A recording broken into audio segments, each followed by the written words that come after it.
Hey, Colonel Steve Akley here at my place, the ABV Barrel Shop in suburban St. Louis, home in Arnold, Missouri. We are in a tired old strip mall here, but it's a beautiful place on the inside. You might be, as you pull up, be like, oh, what am I getting myself into? And then you open the door and it's like, ah! It's kind of like in Pulp Fiction when they opened up the briefcase and you never knew what was in the briefcase, but that gold hue comes up and you're like, that's something good in there. I wonder what that is. And then you get all these conspiracy theorists online. That's like Marcellus Wallace's soul and all this kind of stuff, or it's money that was owed, it's treasure, it's actual gold bars. Who knows? I don't think it's really anything. I think that it's a case that when you open it up, it's shiny, and because it is, guess what? A movie prop. You can ask Quentin Tarantino about it. You're like, whatever he says goes. And I think he just has some fun with it. I think he messes with people about it, which is what I would do. I would tell different things. I would change up my story. I would never be consistent. And so that's what I would do. So we're going to be talking today about a fun topic, things to look for when you go into a distillery for the first time. Now, I'll say this. I love heritage whiskey. Everything about the big guys, they're awesome. They're a cornerstone of the bourbon industry. They still produce a majority of the whiskey that we drink. But I also love craft whiskey.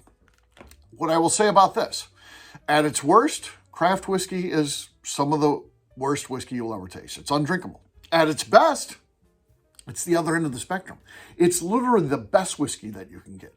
There's whiskey out there that is better than the best stuff that comes from the heritage brands.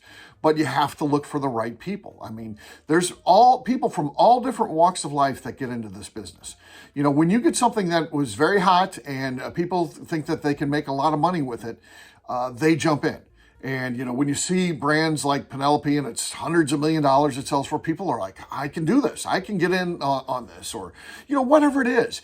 But it doesn't mean that they are producing good whiskey. So focusing today, and not on brands like Penelope, that was always a company that sourced, going to focus on the ones that are actually making their own whiskey. What are the things that you can look for from a distillery that's new, younger, but to see if they're right on the right track. Even if, as you taste their whiskey, you're like, I'm not sure about this one.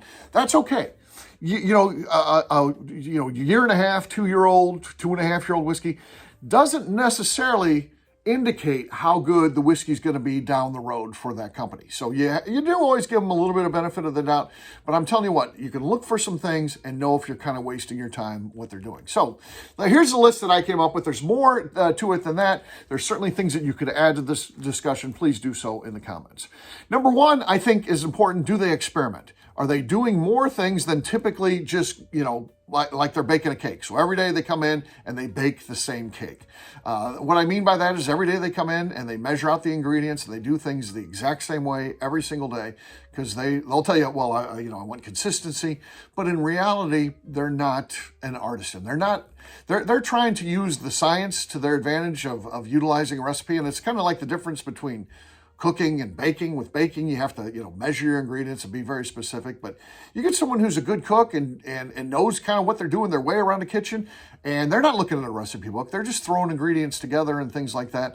And I think to some degree, that can happen with somebody in a distillery who knows what they're doing. They're experimenting with different things. Maybe it's different grains. Maybe it's different approaches. If they're using a pot still, they're making cuts at different times or doing different things, messing with their barrels, whatever it is. How are they experimenting? I think it's important that they're dedicated to this business enough to do things a different way from time to time, not always do the exact same thing every day.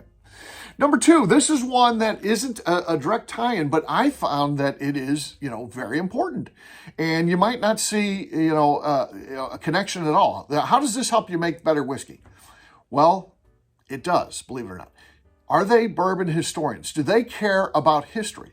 Because all of the distillers that I know that are really good do care about bourbon history. They do go back and they read old Seagram's manuals and all these old manuals of people that used to make whiskey in the old ways, and they're continuously trying to learn and educate themselves, finding out, what they used to do. Because how many times have you heard somebody talk about how much better Dusties are today than the whiskey that's being, created today, the whiskeys of yesteryear versus today? And I think that happens a lot, and there's a reason for that. And the people that care about history and how we got here from bourbon, I think by nature are just better distillers than people that tell you they don't know anything about it, they don't care. There's just something there. There's something that in that mind that the people that are good at making whiskey, there's something in their mind that also makes them want to learn more about the history of bourbon. And again, it's not a direct correlation. There's nothing that necessarily says that that's going to help you make better whiskey, but there's something there. There's something to it, I'm telling you. Barrels. One of the things you can ask about is barrels. A couple things that I like to look for when I'm talking to a distillery owner: how long do they air season? If they don't know what that even means, it's a bad sign. The air seasoning is how long it spends outside. And what happens is the rain comes down and it washes out the tannins. The more tannins that you get out there, it's going to be, the easier drinking the whiskey. A lot of times you think of the big brands, they go with shorter air season times, but they also have that whiskey in there a lot longer. Most the big heritage brands are, between 4 and 12, 15, 20, 23 years. So at that amount of time, those tannins are going to be absolved. That's going to wash out over time. But your typical craft distillery is going to be releasing whiskey younger, and if they're not using air seasoned barrels that are 15 months, 2 years, something like that, it's going to be impactful on the taste of that whiskey. So that's something to ask about, look out for. Another thing that I like to ask about is, what is their char level? Most of them that don't know what they're doing will go with a higher char level, like 3 or 4, because they feel like that's the industry standard. That's what the big guys use. I'm just trying to replicate what they do, so I'm going to use a char 3 or 4. But in reality, when you're looking at aging for a short amount of time, which again, most craft distilleries are doing, I think you want to go a lower char level, because that's going to create more sugars. It's going to leave more to that barrel that can impart flavor into it versus just creating a thicker char level. And of course, the bigger guys want that bigger char level because they're looking at, again, taking out things like tannins and stuff like that. That is used as a cleansing agent, as a filter, that char level. But, if you're looking to impact it by favorably with flavor, a lower char level is going to be the way to go. And that's science that I learned from Andrew Wiebrink of Independent Stave, and I think that it certainly is very worthy of taking a look at if you have something that you're going to look to release at a younger age.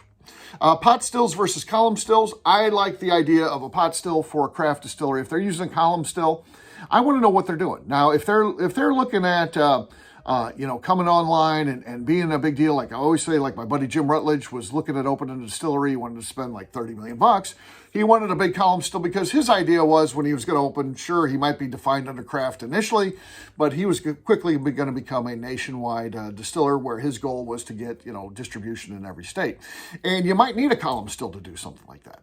But if that's not the goal, if the goal is to service the local market, I think that the pot still is the way to go. It's going to be more favorable towards unique flavors and things like that. You can make cuts, which is going to help, again, if you're going to be putting out whiskey that's younger than 4, 5, 6, 7 years. I think the idea of making cuts so you can get truly the hearts, or maybe even the hearts of the hearts, I think that is a good idea to utilize the pot still. Another thing that I found that imparts a lot of flavor is the guys that do the sweet mash process. So sour mash certainly is the industry standard for the people that are using the big column stills and, have to have that thing running continuously. They don't have time to stop, break down, clean everything out, and do things. They'll never be able to do that. But the small craft producers that have the time to do that, that imparts some great flavors into their whiskey, unique flavors. It also helps make each barrel be different. Again, I don't think that consistency in flavor is something that you necessarily are looking for as a small craft producer. I think you're wanting kind of the ups and downs, and maybe you can blend and things like that for the ones that don't have that strong of a profile. But if you're looking for something that where the potential upside is higher, something like a sweet mash can help you out with that. The last thing that I've got on my list is grains. I think that is very important. If they're using yellow dent number 2, again, because that's what the big guys all do, I think that there's a mistake being made there. Now, it certainly makes some great whiskey, and I think for their core lineup, that could be okay, for a craft distillery. But I like the idea of, at a minimum, at least experimenting with other grains. It goes back to the first thing on our list, experiments. And I like the idea of taking the time to go through and get different experiments and things like that. And I think grains can be a big part of that. There's a lot of different ones, that you can select from that are going to impart unique flavors. And I think it just mixes things up. up. Imagine running the exact same mash bill, but just changing the corn in each one of those. You've got a totally different product. And I think that that's a fun way to do some experiments and add some different things into your lineup. And I think being a great distiller is all about that. So I think that grains are important. Can't be underwritten as just, let's just get whatever is available to us. And that's typically yellow dent number 2. So there you go. There's some things to look for as you walk into a craft distillery. Again, to see if they're going down the right path. Again, give everybody the benefit of the doubt when they're new and just starting out. I think that's important. But I'll tell you what, as you start to look at these sort of things that I've got on my list here that I just shared, I think that you will see consistently that these things make a difference, and the ones that you like down the road are the ones that are doing these sort of things. So there you go. That's my take on what to look for when you are in a craft distillery.